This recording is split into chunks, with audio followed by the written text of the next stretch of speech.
मेरे स्वयंसेवक भाइयों, मैं आज के कार्यक्रम में अतिथि बनकर, चीफ गेस्ट बनकर नहीं आया हूं। मैं स्वयंसेवक बनकर आया हूं। मैं जरूर जैन धर्म का आचार्य हूं, लेकिन मैं कोई धर्म की या राजनीति की बात करने यहां नहीं आया हूं। संघ का शताब्दी वर्ष है, ये गौरव का विषय है, ये आत्मसम्मान का विषय है, ये राष्ट्रीय भावना के पर्व का विषय है। इसीलिए अपनी ओर से थोड़ा सा अर्घ्य अर्पित करने आया हूं। 1979 में संघ के माध्यम से मेरी जीवन यात्रा प्रारंभ हुई थी। करीब 2.5 साल तक मैं संघ में रहा। गोलवरकर गुरुजी की महान प्रेरणा रही कि मैंने संघ में रहते हुए प्रथम वर्ष उत्तीर्ण किया। तब मैं बहुत छोटा था, नादान था।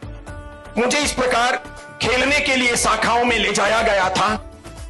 उसके बाद में वहीं से मेरे जीवन में ज्ञान आया, निष्ठा आई, समर्पण का भाव आया, अनुशासन आया, आत्मगौरव, राष्ट्र गौरव की अनुभूति आई और मैं उसी पथ पर चल पड़ा। मैं ये सोचता हूं कि संघ एक संस्था नहीं है, संघ एक विचारधारा है।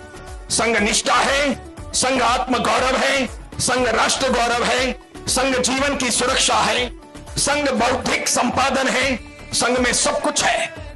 और 100 साल की सुदीर्घ यात्रा इस दुनिया के इतिहास में किसी संस्था ने निर्विघ्न तरीके से संपन्न की हो और इतना सुंदर आत्मगौरव जिसने प्राप्त किया हो, मानवता की, राष्ट्र की जिसने बेहतरीन सेवा की हो, संस्कृति और संस्कारों को जिलाने के लिए जिसने काम किया हो, ऐसे दुनिया में अंगुली पर गिन सके ऐसा कोई संगठन दिखाई नहीं देता।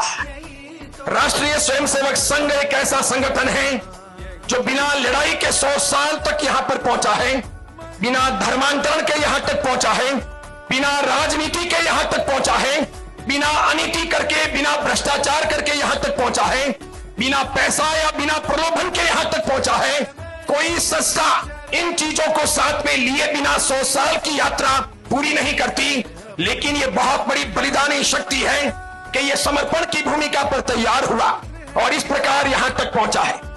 किसी मिशन को, संस्था को चलाने वाले नायक जो होते हैं, वे जब धारदार होते हैं तो मिशन भी यादगार बन जाता है और धारदार बन जाता है। राष्ट्रीय स्वयंसेवक संघ एक ऐसा मिशन है, एक ऐसी संयोजना है, एक ऐसी विचारधारा है, एक ऐसी व्यवस्था है जो भारत राष्ट्र के गौरव के लिए, प्राणी मात्र के कल्याण के लिए, भारत माता की रक्षा के लिए, हमारे सांस्कृतिक पूरे परिवेश को जीवंत करने के लिए, जन जन को सुखी करने के लिए काम करता है। मैं पहले भी कह चुका हूं, मैं कोई धर्म की, संप्रदाय की या फिर कोई राजनीति की बातें करने नहीं आया हूं। लेकिन जिस राष्ट्र में जीता हूं, जहां का पानी पीता हूं, जहां का भोजन करता हूं, अन्न खाता हूं, उस राष्ट्र की रक्षा, उस राष्ट्र के गौरव, उस राष्ट्र की अस्मिता के लिए काम करना या बोलना, ये हमारी नैतिकता होनी चाहिए।